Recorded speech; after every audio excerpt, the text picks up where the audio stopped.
Have you ever stopped to think about who Santa Claus really is?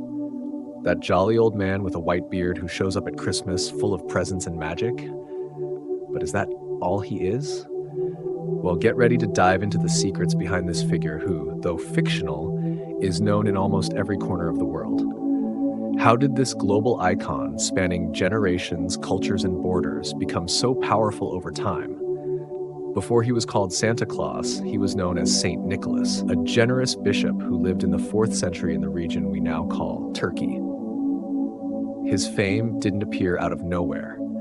According to legend, Nicholas helped the poor anonymously, leaving gold coins on their windowsills during the night. This quiet generosity was the beginning of the myth. You're probably thinking, this Saint Nicholas guy is just another saint with an ordinary story. But what if I told you he had something very peculiar, something that would become the key to creating one of the greatest myths of our culture? Saint Nicholas wasn't just a good man who helped the poor. He had a unique trait, a mysterious way of spreading gifts. He didn't share his generosity randomly, no. He did it secretly, mysteriously, leaving presents during the night for people who didn't even know who he was. Saint Nicholas wasn't just a religious bishop, he was a symbol of hope. A man who, instead of just preaching about morality, took concrete steps to change lives. The story that resonated the most through the centuries involved 3 sisters who were about to suffer a terrible misfortune. At that time, a woman without a dowry had little future, and these sisters were about to be forced into a hopeless life without marriage prospects. Their fate was about to change, an anonymous act of kindness that would echo through the ages. On a silent night, Saint Nicholas, knowing the sisters' plight, threw 3 bags of gold through their house window. The sound of the metal hitting the ground was the first sign that a miracle was happening. This generous act secured the sisters' future and, more importantly, marked the beginning of a tradition that would spread across the world. This seemingly simple moment was the seed that later grew into the magical figure of Santa Claus. But how was this transformed into the figure we know today? Let's take a look at Northern Europe, more specifically the Nordic countries. There, Saint Nicholas was influenced by the figure of Odin, the Norse god. Imagine an old man with a white beard, traveling through the skies on a magical horse. Sounds familiar, doesn't it? This image of a mystical being flying through the sky was one of the foundations for what would become the Santa Claus we know today. But the story doesn't end there.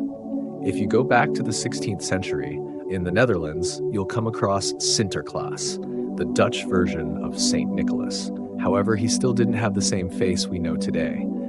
In fact, the image of the old man with a white beard and red clothes slowly emerged, thanks to a mix of popular creativity, poetry, and even marketing. Yes, advertising played a crucial role in shaping the Santa Claus we know today, but hang on, we'll get to that. It was with Dutch immigrants that the tradition of Sinterklaas arrived in the United States in the 17th century. This is where the name Clement Clarke Moore comes in. He helped bring the character to life with a poem that would become historic, A Visit from St. Nicholas, or as it is more commonly known, 'Twas the Night Before Christmas. Moore described a jolly, chubby Santa Claus with rosy cheeks, traveling in a sleigh pulled by reindeer. That's right. It was in this poem that the famous reindeer made their first appearance. And why reindeer? Because Moore drew inspiration from Nordic traditions and the figure of Odin, the same god who flew through the sky on an 8-legged horse during Yule, the winter solstice festival. Now the pieces are starting to fall into place, right? The reindeer would be a magical reinterpretation of that legendary horse, adapted into a more family-friendly and child-centered story. But the icing on the cake, or rather the iconic laugh, also came from Moore's poem. This is where the famous ho ho ho appears, a hearty laugh that echoes through the skies as Santa delivers gifts and spreads joy. Moore managed to transform a European saint into a fairy tale character, capable of capturing the imagination of children and adults all over the world. The image of Santa Claus was almost complete, but something was missing. A distinctive and universal look that could be recognized from afar.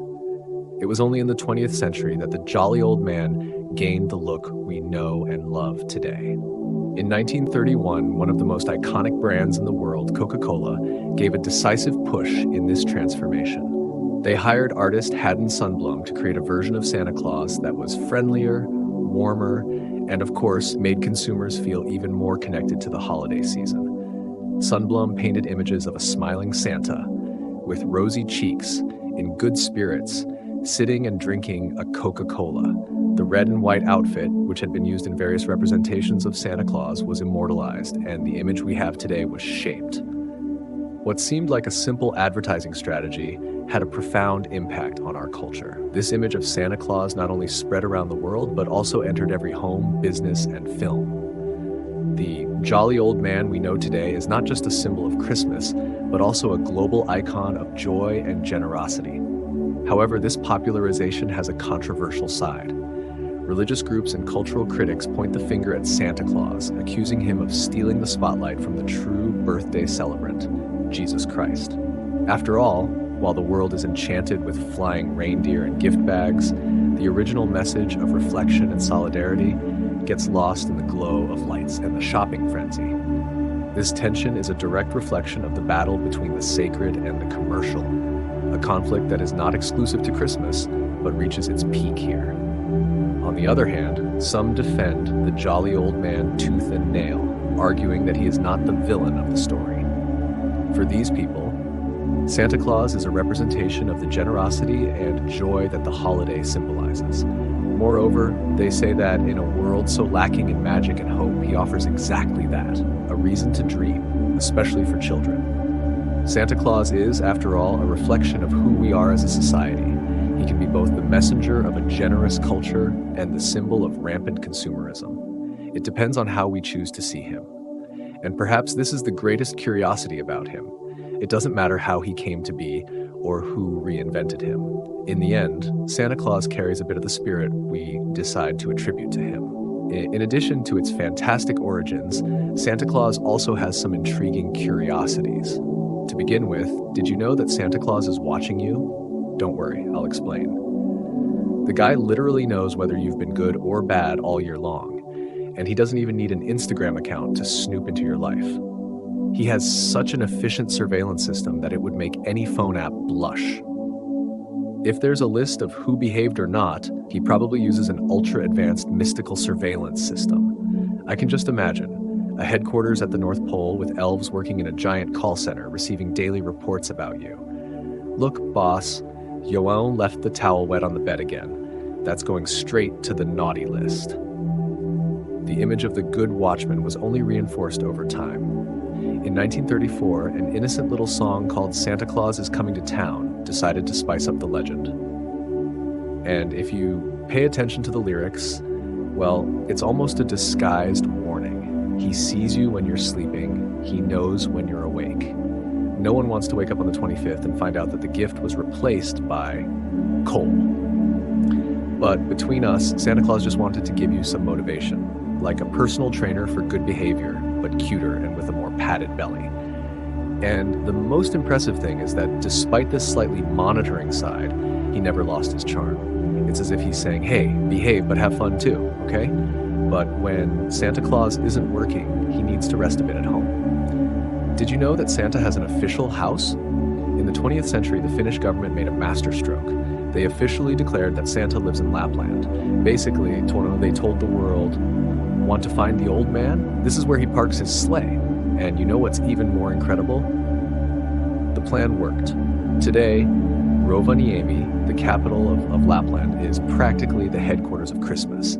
There's the famous Santa Claus Village, where everything is so magical that even the reindeer seem to smile at you. You can meet Santa's helpers, the elves, who happen to be more organized than many companies, write letters at the official Santa post office, and even have a chat with Santa Claus himself. Yes, he's there on duty all year round. Every year, thousands of tourists, from children to adults who swear they're only there for the kids, travel to experience a piece of Christmas in the Arctic Circle. It's an experience that blends tradition, fantasy, and of course, that chance to personally apologize to Santa for that gift in 2010 that wasn't all that great. But the biggest mystery about Santa Claus is, how does he manage to deliver billions of presents in a single night? After all, we're talking about a colossal task, where one man, or better yet, a magical being, has to travel to every corner of the planet, visiting children's homes in the blink of an eye. How does he do it? There are several fun theories about this. Maybe Santa's sleigh isn't just a simple sleigh. It could be equipped with technology capable of bending space-time, something similar to the wormhole scientists study. The idea is that the sleigh would travel through these cosmic shortcuts, instantly moving between the farthest points on Earth. With this, Santa could be everywhere at once, delivering presents without losing a second. But what if I told you the answer to this mystery could be even more magical?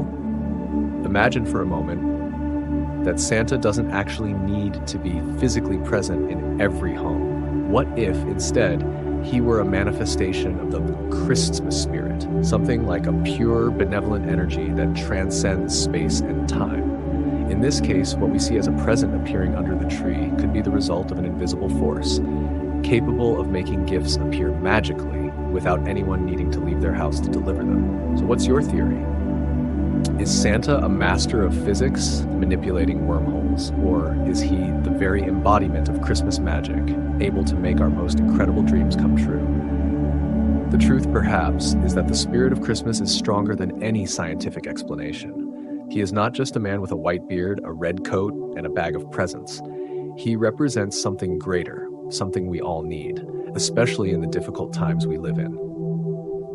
Santa Claus is the personification of kindness, generosity, and the spirit of giving without expecting anything in return. When we look at him, we're not just seeing a folkloric character. We're seeing a reflection of what we all wish to be, someone capable of spreading joy and hope in a world that often seems to be losing these values. And that's why he continues to exist in our hearts and minds year after year.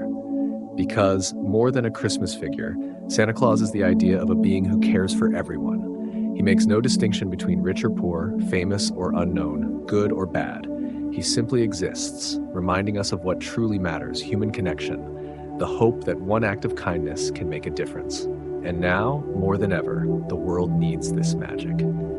He challenges us to care for one another, to look beyond differences, and see the human being with all their flaws and beauties as worthy of our compassion. It's a message of unity, love, and the idea that deep down we are all connected. And perhaps, just perhaps, this is the true essence of Christmas and the magic of Santa Claus. When we see the lights twinkling on the streets, the carefully wrapped presents under the tree, and the bright eyes of children gathered around, it's impossible not to feel that Santa's spirit is in every act of love.